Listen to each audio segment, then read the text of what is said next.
Don't you love it when things are both easier and more affordable? Like when the rain washes your car for you. Or like when you save up to 10% by bundling your renters and auto insurance with USAA. Bundle with USAA and start saving. Get a quote today. So good, so good, so good. Great gifts for mom? We've got them. And they're up to 60% off at Nordstrom Rack stores now. You know they have Marc Jacobs? Gotta show mom some love. That is so good. Snag amazing deals on Mother's Day gifts from Barefoot Dreams, Kate Spade New York, and more. Great brands, great prices. That's why you rack.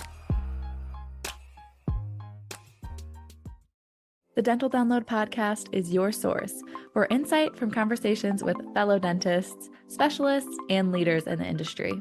With new episodes every Monday morning, I'm your host, Dr. Haley. Let's get into this week's episode.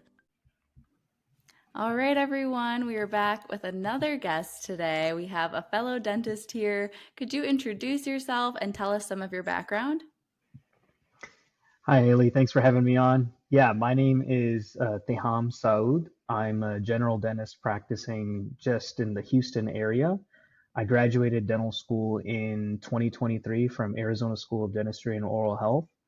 It's been quite a ride, quite a journey these last 2 years or so of working, but I feel like if anyone can take some pointers out of this experience, it can be a little bit smoother for them getting out of school.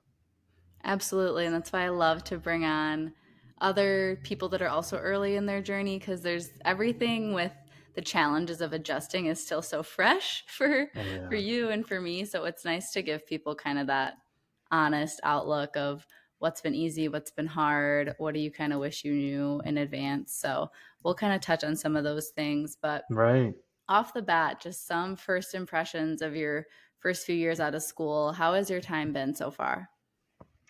It's been pretty crazy. You know, you go through you were just in those shoes of dental school just a while ago, and myself too. You kind of get stressed with the logistics and the way dental school is. But then when you get out of dental school, you're like, oh, wait, no one told me about this, right? So I think the biggest thing about it is for like new grads coming out was like, what are you supposed to do?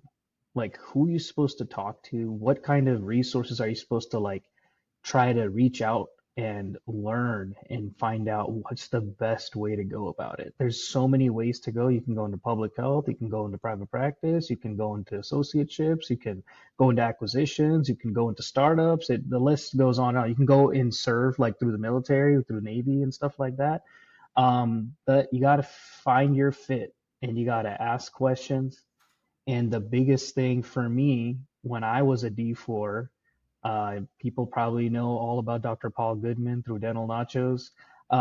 He had a podcast with his colleague who's a dental lawyer. He's a dental attorney.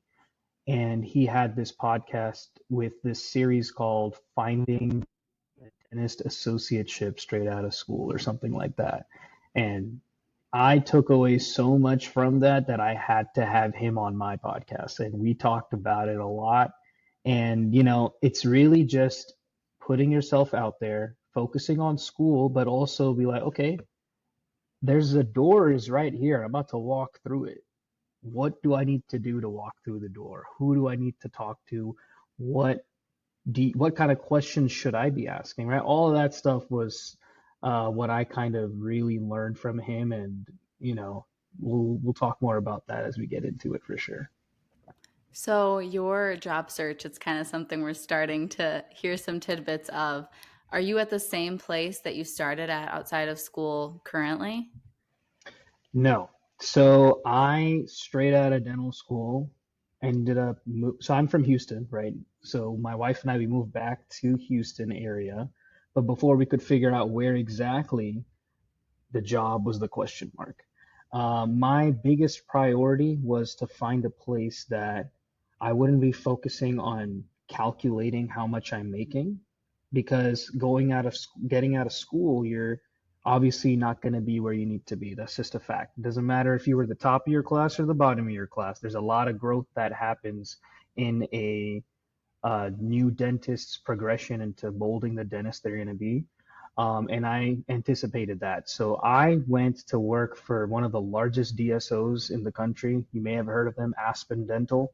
I worked there for about 2 years in a remote area 2 hours away from Houston. So my wife and I decided to move to like the midway point between Houston and the job. So I was driving about like 100 miles, 112 miles a day. Um, it was great. I'd do it again in a heartbeat because I was able to pick up so much, learn so much, get faster. In rural areas, you're going to be doing a lot of extractions, right? And, just for context, it was like maybe two full mouth extractions a week type of place. So it was great to learn from. But there's pros and cons with DSOs. And the biggest thing for me was that my wife and I wanted to move back to the city. So I treated it like a residency experience where I just learned as much as I could, did the best work that I possibly could have, reached out for when I needed help. And now I'm working at another office in the more central-ish Houston area, and now we live in central Houston now. Awesome. I'm curious. So at Aspen, you said you were doing a lot of full mouth extractions. What were the next steps for most of those patients? Were you also doing a lot of complete dentures, or did they have a specialist come place implants and you restored them, or did you get any experience with implants? Yeah, good question. So Aspen, so if you've heard of PDS, Pacific Dental Services, everybody's heard of them. They are known to do same day crowns, right? They have the CEREC machines in office everywhere and they do same day crowns. Think of Aspen being the same exact thing, but with dentures. So we do same day dentures with Aspen. So yes, those full mouth extraction cases that I was working on, all of them turned into denture cases. And we would deliver immediate dentures for those patients same day. And then 6 months later, post healing, gum tissues have, rolled over and they're nice and smooth. Then we do the complete dentures. And those were all in-house for patients. Yeah. That's probably a good experience. I feel like we aren't doing a ton of dentures at our practice, which I don't miss them, but I'm hmm sure I feel like they're one of the trickiest things to get good at. So it's Yeah. probably nice to know that, like, oh, I can handle any denture that comes my way. Yeah, and I mean, dentures can be a beast sometimes. I was really fortunate in dental school, actually.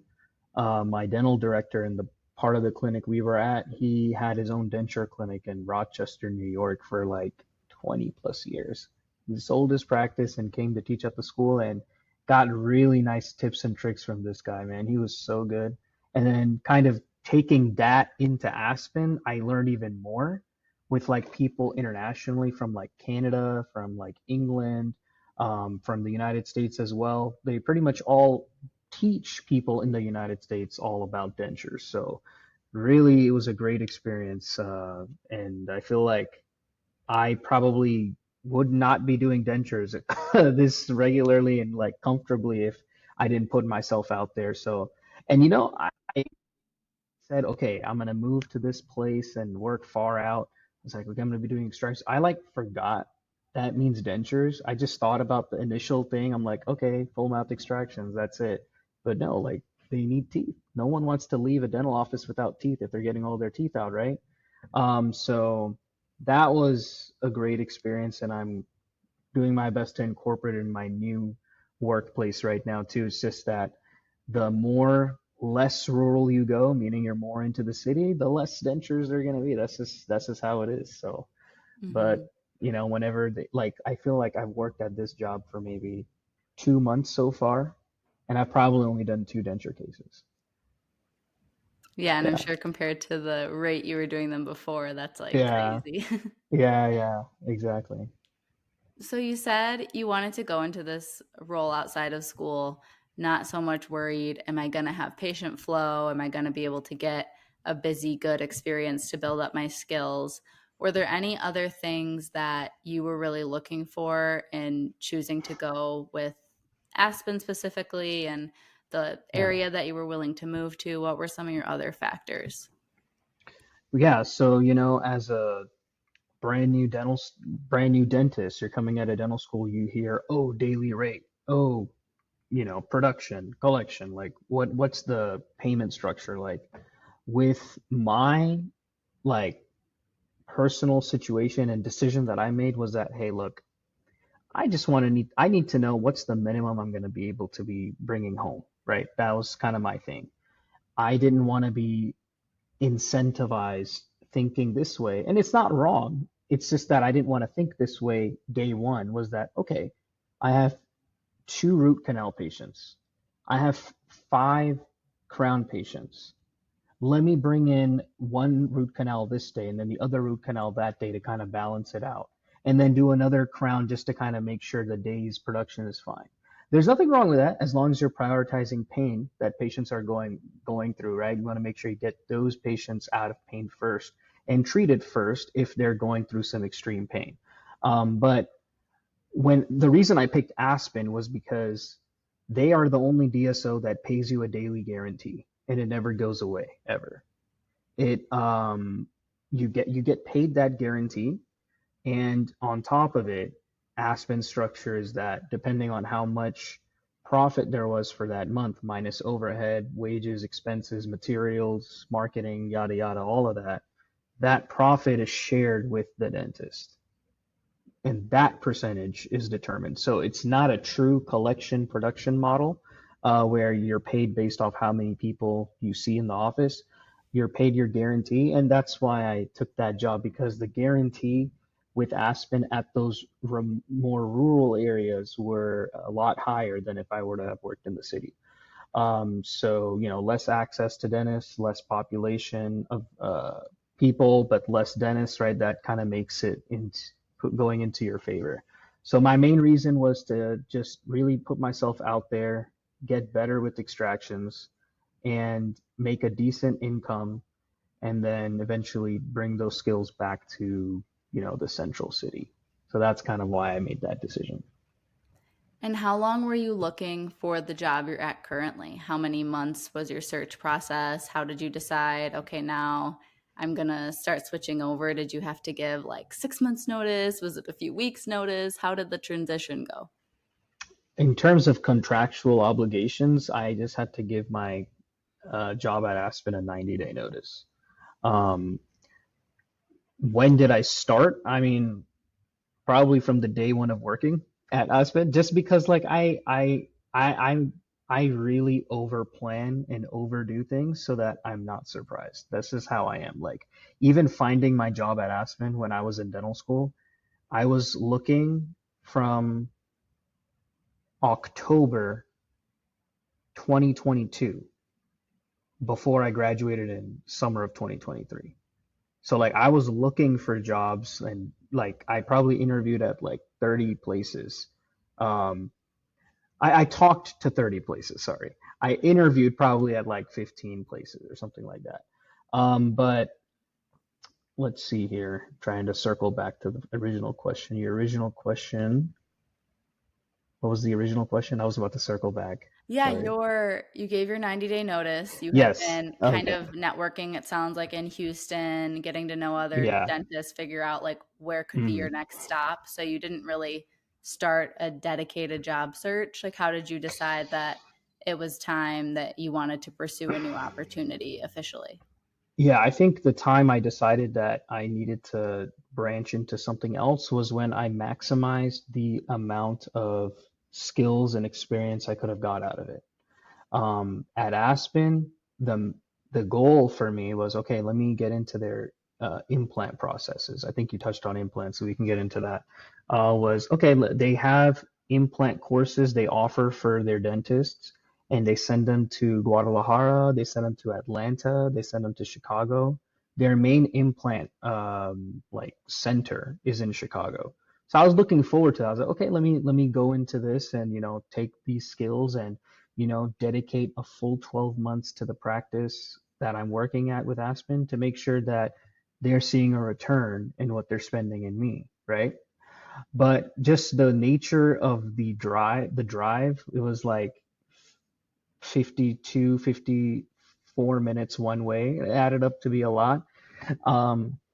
I, took all the extraction experience, crowns experience, partials, dentures. The only thing I wasn't able to do at Aspen was root canals. And the reason is because we had to build our schedule for our specialist for root canals, where they would do 6 root canals in one day, then I'd do those 6 crowns the same day. So when I realized that, okay, I've pretty much got to the maximum point that I can, the only thing that was keeping me from not, keeping me from leaving was the implant situation. But I kept being told, oh, the owner's, wanting to wait a little bit because they're about to buy this other practice nearby. We need to do this, we need to do that before we can send you. And it happened for about a year. I'd just be nicely kind of reminding them, like, okay, let me see what I need to do. And so, we wanted to move closer to the city anyways. Um, and it kind of worked out from there. And I'm back into doing some root canals, which has been nice. I just have been focusing on anterior premolars right now, just trying to make sure comfortably get all of that stuff taken care of. But hopefully in about a month or two, I'll start doing some molar endo as well. So we'll see how that goes. And what's the practice model where you currently are? You can think of it like a mini DSO. It's a local Houston, Texas-based practice, which has, I believe, 17 locations. So think of it like a mini DSO. So any of the negatives that you know of or hear of in a big DSO organization, it's typically not the case for a place like the place where I'm at right now. Nice. And are you working alongside other doctors in this practice? And what's your work schedule like? So currently, sometimes I'm working with someone else, and that's because the office I came into, I was hired for because the dentist there is about to open his own dental office.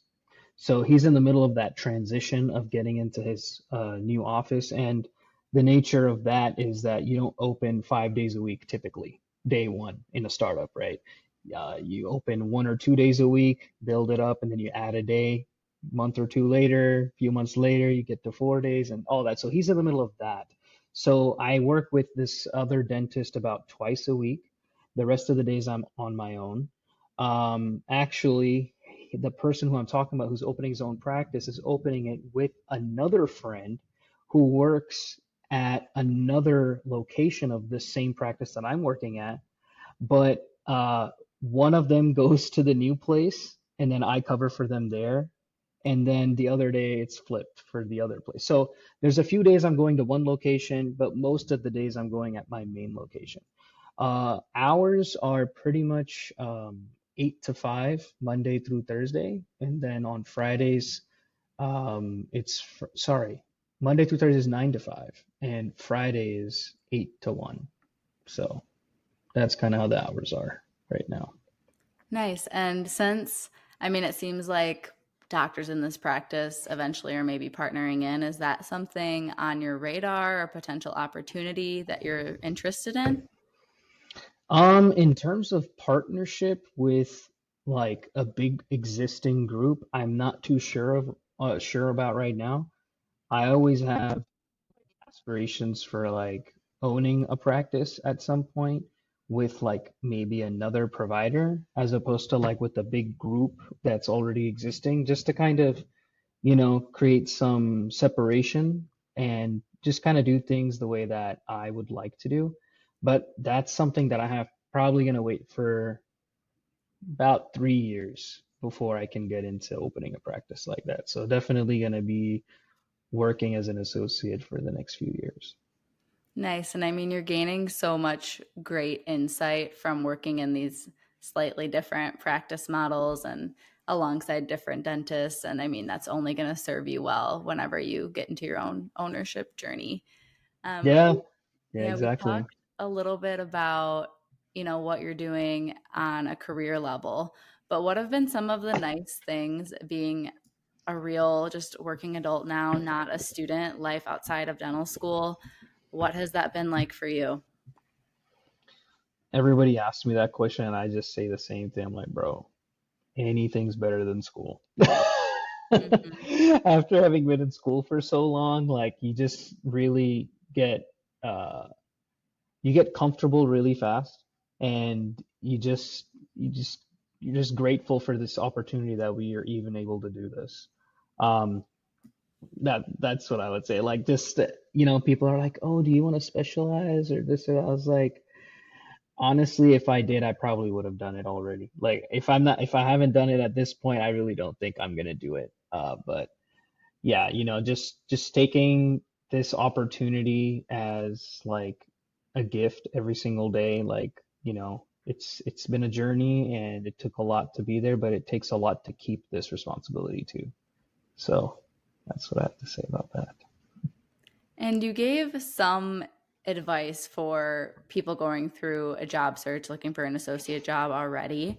But do you have any other insight to share on questions to ask or what to do or expect with interviewing for people that are getting started in that process? Yeah, I actually made a video on this exact question. So I can send you the link if you want to share it with your audience, but just kind of like tidbits on that. Number one is to start like October, the year before you're graduating, to like look and research what kind of positions are out there. Is it a fit for you? Are you going to be comfortable in a place that sees kids, or would you rather not? Are you comfortable with getting into learning to do endo, or are you absolutely not? Are you comfortable with considering to take out some wisdom teeth, or are you absolutely not? Like knowing these things is really going to help you see if you can see yourself at a place that's potentially hiring.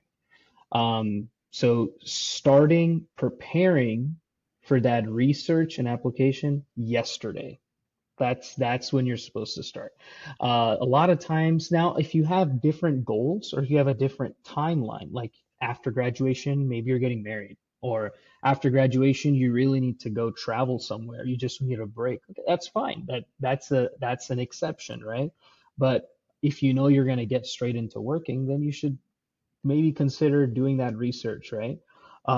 So like for me personally, at Arizona School of Dentistry and Oral Health, your fourth year is strictly rotation based.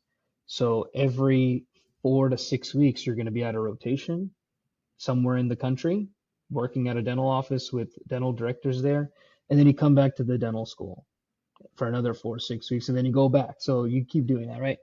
Most of my rotations were in the Texas, Houston, Dallas area. And every time I'd come back home for a rotation, I would be interviewing. Like every day that I would get out of my rotation early, I'd schedule an interview there at that time. So maximizing your time, prioritizing that, and knowing what to look out for. Like, you'll be interviewing at places where there's dental owners saying, oh, we don't believe in etch. We don't use etch. Okay, if that's going against your philosophy as a dentist, is that somewhere you want to work? Or if you go into a place and they say, oh, we can't order any extraction materials, you have to use what's here and we're never ordering anything. Is that something that's a deal breaker for you? Right? You have to kind of know these things. Knowing why the position you are interested in is even posted. Did somebody volunteer? Were they let go? What were the circumstances of that prior associate? Are you the first associate that they're hiring, right? So you should know these things. And if it gets to that level of conversation during an interview process where, okay, let's have you come in for a working interview, yada, yada, let's do that. Okay. Some people like working interviews, some people don't, from the people interviewing and the people being interviewed, right? However you feel about that. After you do that, if there was an associate before you, if things are going well, they should be willing to share that financial information regarding production collection, maybe for the last 12 months, if that's something that, they feel confident in you maybe being that associate for them and you feeling confident in them that they'll treat you well. If that is not being done, as Dr. Goodman would say, that might be an orange flag. It's not a red flag, it's an orange flag, because if somebody is willing to hire you and not show you the track record of the business for the last 12 months, that could be an issue, right? I don't know what that issue could be, but it could be an issue, right? So really putting your thinking cap on from the first moment you speak to, let's say, like a rep. Sometimes you talk to like a recruiter first, right? What kind of vibe are they giving you about the place? Then the next step is, okay, you're gonna maybe go into the practice. That's something that I highly advise. If you're applying and clicking and sending resumes and doing things with your email or their application portal online, that's great. But I implore people, the moment you click send an email. The moment you click submit on that application, send an email immediately, and say, hi, this is so and so. I recently applied for this position. Would really like to hear back from you guys and see if I can be a good fit. Attached is my clinic portfolio from dental school. Shout out to Dr. Jordan Barnett. That guy's my mentor. He's so great. He went to University of Pacific and he showed the whole world, literally his entire dental school portfolio. And like, and I was blown away by that. And so I took a lot from him and did that myself. And I would just send that in that email that I just talked about after applying as a follow-up to everyone. And I'm telling you, did every single person respond? No, but at least 50% did. And that's still a lot. And if you can start that conversation right after having sent an application, they're going to prefer yours over the 20 other applicants who haven't reached out. So those are kind of the tidbits that I'd say I think can really help anyone looking to find the right place to work right after dental school. That was all really, really helpful. And I appreciate that it was tangible things people can actually do and ask. That's always my pet peeve is when people are too broad. I'm like, okay. But one thing I want to dive a little deeper into with that is most people coming out of school will say, I want to find a mentor. I want someone that's willing to mentor.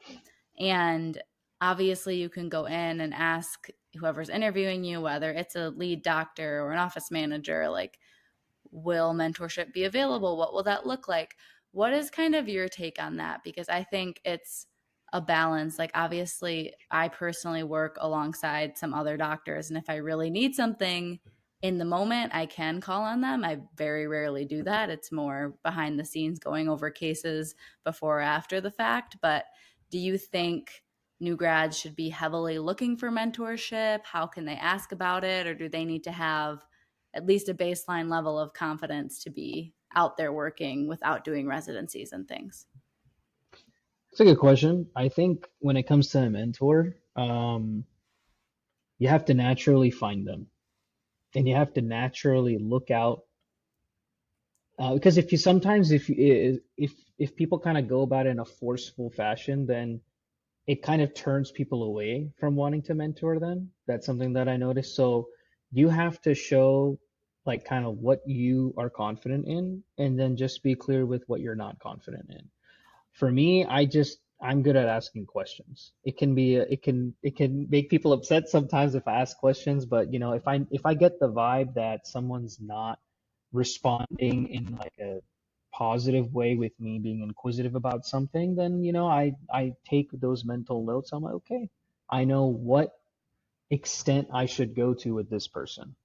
Whereas if I'm talking to somebody else and they're like willing to really get into it, into the meat and potatoes of whatever the situation is, then I take notes into that too. And you kind of did that in dental school. We all did that in dental school. If we asked a question to one of our clinic docs and they said it in a way that wasn't that inviting or warm, then you don't really go to ask that clinic faculty that question again.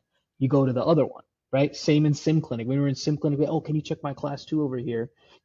Typically people always wanted to call the ones that like were really warm and gave criticism and positive feedback, but told you how to do better. Maybe even showed you and held your hand and showed you, oh, you see this? Like, use the hatchet. Like, literally, that enamel spur is going to go away. Like, that type of stuff you can still do in finding a job. When you're finding a job, most people are going to say, oh, yeah, mentorship's there. We're going to show you everything. We're going to show you how to do root canals and endo and molar extractions, and we're gonna do everything, right? But if there's an associate there already, or if you have access to reaching out to the associate that used to work there and none of that is in their experience in the 12 months that they've worked, then that tells you a lot more than what somebody's saying in a posting, right? So it's really quick to see who can be that mentor. And I also, here's another nugget. I just remember this. If you're going to work somewhere and you applied somewhere, never ever sign a contract without going to that office at least twice. If you're not going to go visit to see who the assistants are, who the team is, what materials they have, how the vibe is between the front staff and the back office, like you're going in blind. So that's something that I think can really help. And if there is mentorship there, look at how the current dentist who's there, maybe the owner doc or an associate, is treating the assistants, or how the front office is being treated by the dentist. Is there like this, I'm here and you're here, stay down there, then don't work there. Like if you find that toxicity, you're not going to see that if you don't go to the practice. So, wow, man, it just took me back to like some stuff that I experienced and stuff, and it wasn't places I worked at. I just saw them. I literally like went and interviewed, and I said, okay, let me come shadow. I'd love to see, and I saw enough. I saw enough to not sign that contract there. So, Yeah, and absolutely. I hope everybody does the same. Mm-hmm. I Yeah. had similar experiences with some shadowing, observing days. You're like, huh, that was an interesting remark Mm-hmm. that person made once the doctor walked out of the room or whatever. Mm-hmm. It's always Mm-hmm. interesting to see. And you know, you really get the honesty of the vibe of the practice and the potential owner or the associate or whatever, however it's running, from the assistants. They know all the tea and they're willing to spill the tea too. So just listen. That's what I got to say Definitely. about that. Yeah. So, what advice do you have for a young dentist that's trying to kind of navigate their place and how they want dentistry to fit into their overall life, like figuring out their why and kind of future planning? Because I do seem like you're a pretty forward thinking, organized person, and I'm kind of the same way. But what are Mhm. some ways that you do that? It's the biggest way is being intentional, knowing the reason for why you're doing it. What are the benefits? What are the pros? What are the cons of whatever trajectory you're currently at, and what avenues you're looking to do in the future? Like, I think for new dentists, the biggest advice I can give them is just know what you want to do, and know what you don't want to do, but know what you can do and know what you shouldn't do. Okay. So if you like crowns, if you like fillings, but you hate endo, then that means that you're probably not going to be doing endo unless you find out that, hey, I want to start doing endo for some reason. If you find out that you want to start doing wisdom teeth, but you take on a case that you probably shouldn't have taken, it's impacted, it's close to the IAN, and while it's not getting numb, and you already started and you sectioned the tooth, what are you going to do in that case, right? Like, are you going to get bailed out by someone or not? So you got to know, like, okay, what are the limits of my competency? We've learned that in school so many times, and we just have to abide by it. If you had the training for it, you did some CE for it, you traveled somewhere, somebody really, you know, guided you through them, you saw this person do it 3 or 4 or 5, 10, 15, 20, 30, 50 times, and then you start taking it on, okay, then you have some uh, reasoning and uh, ability to look into taking those tougher cases. So knowing that, right, I think that's going to help set up your trajectory for the future, no matter what you're doing. If you're now, the next thing is, okay, are you looking to be an associate your entire career, part of your career? Are you looking to own a practice? Like, what's your aptitude for all of that stuff, right? I think in your second, third year, that should be figured out in here in terms of when and stuff like that, that can be determined, right? But you should know by the third year, I think, if that's something you want to do or not. And people figure it out pretty quickly, honestly. The people that don't figure it out quickly, there's usually some obstacle or barrier preventing them from going over the hump. It could be a financial thing, it could be a personal thing, it could be an emergency or something that just isn't allowing you to put in that time or the willingness to put in that time because it's a big commitment. So those I think would be the biggest things, knowing what you want to do, what you don't want to do, what you should do, what you shouldn't do, the limits of your competency, and kind of what you want to do if you want to be an associate or if you want to be a business owner. Campfire season's back, and that means s'mores. But when you're at home treating yourself, take them over ice with Dunkin's S'mores Cold Brew Concentrate. And suddenly you're always treating yourself. The home with Dunkin' is where you want to be. Click or tap the banner to shop now. Last week was our first playoff game, and my plaque psoriasis was so itchy under all my gear.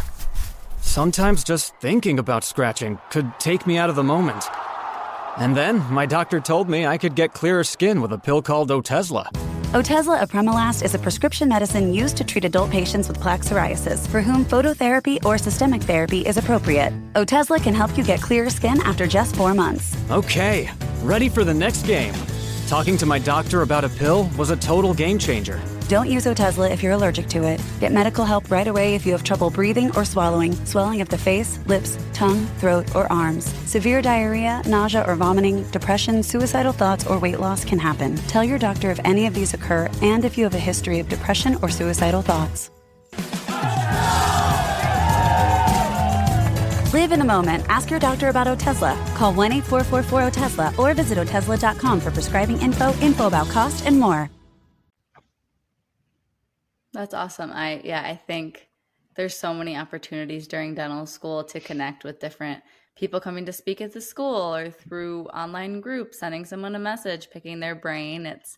We have almost unlimited opportunities to sort out all that information and figure out what sounds right to you. People just have to take the initiative to start doing that. And another way that's really helpful for figuring out what you're interested in is different books and podcasts. Are there any that you recommend, whether they're dental, motivational, just anything that you'd recommend people check out? Yeah, for sure. So the one that I listen to a lot right now is Shared Practices. Maybe you've heard of it. Just because it is geared more for like the business owning, interested dentists that are looking to do that. A lot of people that are working associateships and not looking to get out of an associate type of employment situation still can benefit from it, I think. It is very biased though in that type of realm. So I mean, I just kind of geared. I was a business major in undergrad. Like I just like kind of I'm drawn towards that.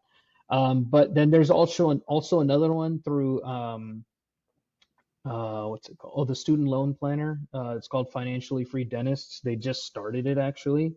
So those are few that I listen to that I feel like I just learn a lot from it. Like in Shared Practices, they used to have this old segment. They have dozens and dozens of episodes. It was called Practice Underwater, where a practice owner calls and they're like, look, I'm doing all the right things. I'm paying people. I'm looking at overhead. Like I'm just not able to cut X amount every month, whatever the number is. And they're like, okay, let's hear it. Let's see your financials. Let's go through it. And then they talk about it. They're like, why haven't you hired a hygienist in 5 years of being open?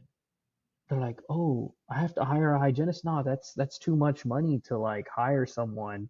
And, it just doesn't make sense. And they're like, well, how long does someone have to wait for hygiene if you're doing it? They're like, oh, we're booked out like 3 weeks.